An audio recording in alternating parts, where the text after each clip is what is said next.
वचेष्वनु प्रविष्टान्यप्रविष्टानि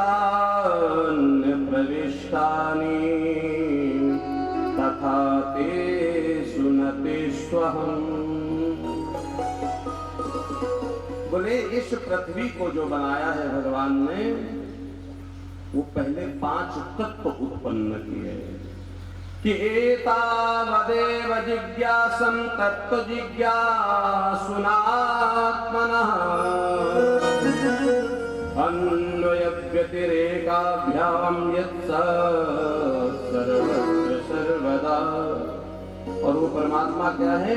बोले जो सर्वव्यापी है, सदा सर्वदा और अनंत काल तक रहने वाला है, वो परब्रह्म परमात्मा ने 5 तत्व महाराज एक पास रख करके सृष्टि का निर्माण किया। कौन? जो मैंने पहले दिन बताया, पृथ्वी, जल, आकाश, वायु और अग्नि। आप किसी भी धातु को देख लीजिए, यही जल है ना। जब जल एकत्र होते होते सहस्त्रों वर्ष बीतते हैं तो बर्फ बनता है, और उसके बाद दसियों हजार वर्ष जब बीत जाते हैं तो वही बर्फ कोयला बन जाता है, और वही कोयला सहस्त्रों वर्ष बीत जाते हैं तो हीरा बन जाता है, और महाराज वही हीरा सहस्त्रों वर्ष बीत जाते हैं तो पुनः जल के स्वरूप में आ जाता है, अथवा तो कोयला बन जाता है। वो ईश्वर ही तो ये कहां से आया? बोले ये 5 तत्व जो है ना, वो ईश्वरी तत्व हैं। ईश्वर जब चाहता है, जिस प्रकार से कुम्हार सिर्फ मिट्टी को लेता है, जल इत्यादि को डालता है, अग्नि में उसको पकाने के बाद एक दिव्य खिलौना तैयार कर देता है, वैसे ही हमारे और आपके रूप में भगवान ने तरह तरह के खिलौने बना रखे हैं। बाजार में जाओ तो बेटा कहता है मैं हाथी लूंगा, तो हम भगवान की संतान हैं। अब हम कहते हैं कि हम नकली का नहीं लेंगे, है तो वैसे सब कुछ नकली, लेकिन नकली में भी असली जैसा प्रतीत होने वाला यही तो माया है, कि जो नकली है और असली प्रतीत होता है यही भगवान की माया है। यथा भासो यथा तमः, आभास होता है कि सब असली है, लेकिन वास्तविकता क्या है? ये सब तम है, सब अंधकार है। वो ईश्वर कैसे स्वरूप? जल के स्वरूप को आपने देखा है, उसका अपना कोई स्वरूप नहीं है। ऊपर से गिरा वर्षा बनकर, कहीं नदी कहीं तालाब बना। जब ऊपर से गिरता है तो क्या है? छोटे छोटे बिंदु दिखाई देते हैं। सड़क में फैलता है तो पानी दिखाई देता है, वही नाली हम बोलने लगते हैं। कहीं थोड़ा बड़ा देखते तो नाला बोलने लगते हैं, उससे विशाल देखते तो नदी बोलने लगते हैं। वही जब समुद्र में जाए तो समुद्र के रूप में हो जाता है।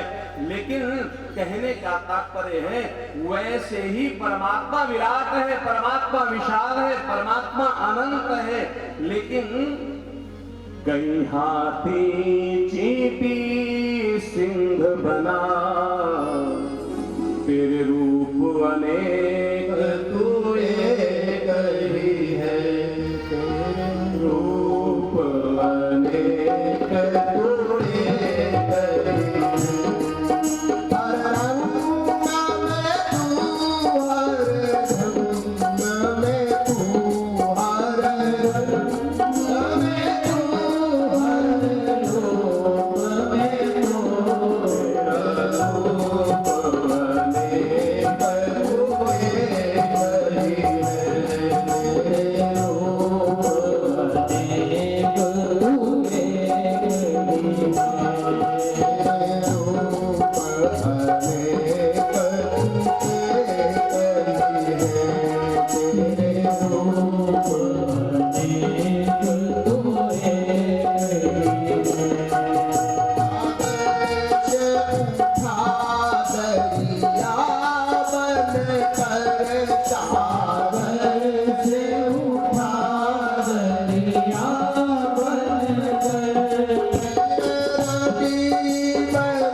ईश्वर क्या करता है?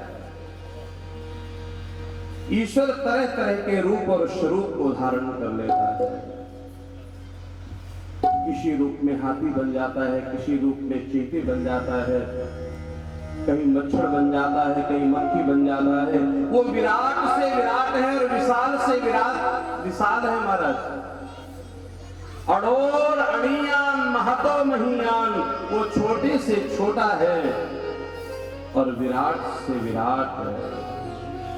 परीक्षित जी महाराज हाथ जोड़ करके कहते हैं, गुरुदेव आपसे एक बात मुझे पूछना है। क्या? भगवान से सब मिलना चाहते हैं, लेकिन भगवान मिलता किसको है? जो 4 बार जल चढ़ावे भगवान उसको मिलते हैं?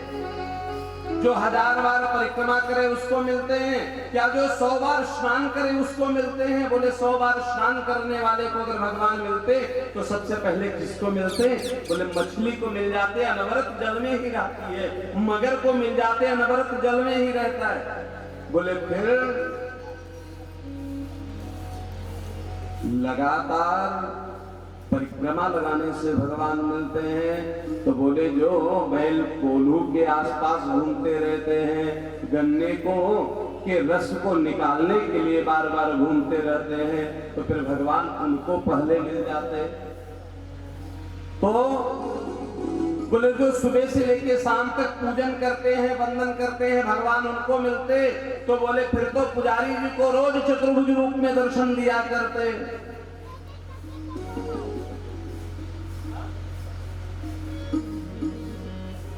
तो बोले कोई कुलीन ब्राह्मण हुआ करता होगा, भगवान उसको मिलते होंगे।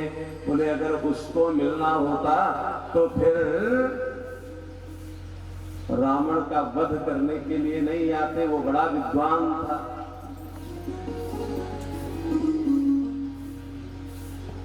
गुरुदेव कहते हैं एक बात समझना, भगवान किसको मिलते हैं? बोले सुनो,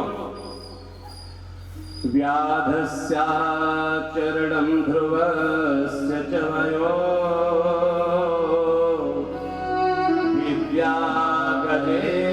विद्यागजेन्द्रस्य का। अरे आप ये बताओ, ध्रुव कौन 5000 वर्ष के थे? ध्रुव तो मात्र 5 वर्ष के थे और भगवान मिला। विद्या गजेन्द्रस्य का, वो गजराज जब मगर उसको नदी में खींचने लग गया तो भगवान ने आकर के तुरंत रक्षा किया। बताओ किस यूनिवर्सिटी में गजराज पीएचडी करने गए थे? कौन से बड़े विद्वान थे? काजातुर्विदुरस्य यादवपते रुद्रस्य किं पौरुषम्। अरे विदुर जी कौन बड़े कुलीन थे? बोले वो तो दासी के पुत्र थे और भगवान उनके घर में पदार्पण कर गए। तो फिर कोई बड़ा सुंदर होता होगा। तो बोले पहले से कोई सुंदर कितना है भगवान को फर्क नहीं पड़ता, लेकिन जो भगवान का हो गया वो सुंदर ही हो जाता है।